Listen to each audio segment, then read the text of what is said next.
Pernahkah kamu membayangkan seekor kucing bisa menjadi saksi dalam sebuah peristiwa hukum? Bukan di ruang sidang, tapi di jalanan, tempat di mana hukum dan kehidupan bersinggungan. Inilah kisah seekor kucing oren yang menjadi saksi bisu di tengah penggusuran rumah-rumah warga. Kisah tentang kehilangan, perjuangan, dan arti rumah yang sesungguhnya. Jangan lupa subscribe agar kamu gak ketinggalan kisah menyentuh ini. Di sebuah perkampungan sederhana, ada seekor kucing oren.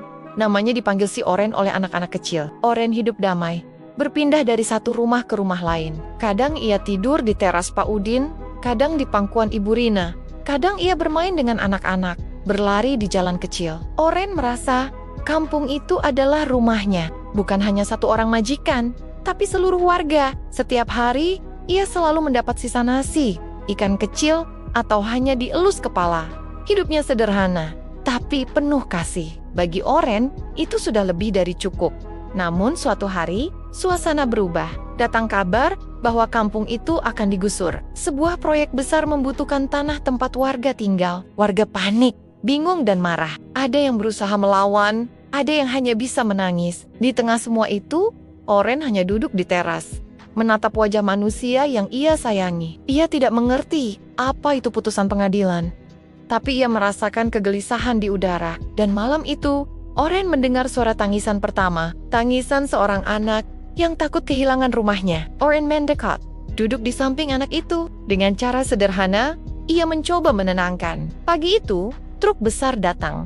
Petugas berseragam berdiri di depan gang. Warga berteriak, menolak, suara benturan kayu, teriakan dan isak tangis bercampur jadi satu. Oren berlari, bingung, mencari tempat aman. Ia melihat rumah Pak Udin dirubuhkan. Ia melihat Ibu Rina memeluk anaknya erat-erat. Dunia kecil Oren yang damai hancur dalam sekejap. Di tengah kekacauan, seekor kucing tidak punya suara. Ia hanya bisa menjadi saksi bisu. Tapi hatinya ikut merasakan luka itu. Oren duduk di puing-puing, matanya kosong, bulunya berdebu. Untuk pertama kalinya, ia merasa tidak punya rumah. Setelah penggusuran, warga berpencar. Ada yang menumpang di rumah kerabat, ada yang membuat tenda darurat. Oren mengikuti anak-anak ke tenda biru di lapangan. Di sana, ia tidur di atas kain bekas bersama mereka. Meski hanya seadanya, Oren tetap setia mendampingi. Ia ikut makan dari nasi bungkus bantuan. Ia ikut bermain dengan anak-anak yang berusaha tersenyum di tengah duka. Dalam kesederhanaan itu, Oren menyadari sesuatu. Rumah bukan hanya soal tembok dan atap. Rumah adalah tempat di mana kasih sayang masih ada. Dan selama ia bersama orang-orang itu, ia masih merasa punya rumah. Beberapa bulan kemudian, bantuan datang. Sebuah program pemerintah memberikan rumah susun sederhana untuk warga. Mereka pindah dengan barang seadanya. Awalnya terasa asing, sempit, dan penuh aturan. Namun perlahan, kehidupan kembali terbangun. Anak-anak kembali bermain, meski di lorong sempit. Ibu-ibu saling berbagi makanan, meski sederhana, dan Oren, tentu saja, ikut pindah bersama mereka. Kini, ia punya tempat baru untuk tidur. Kadang di bawah tangga, kadang di kursi plastik, kadang di pangkuan anak-anak.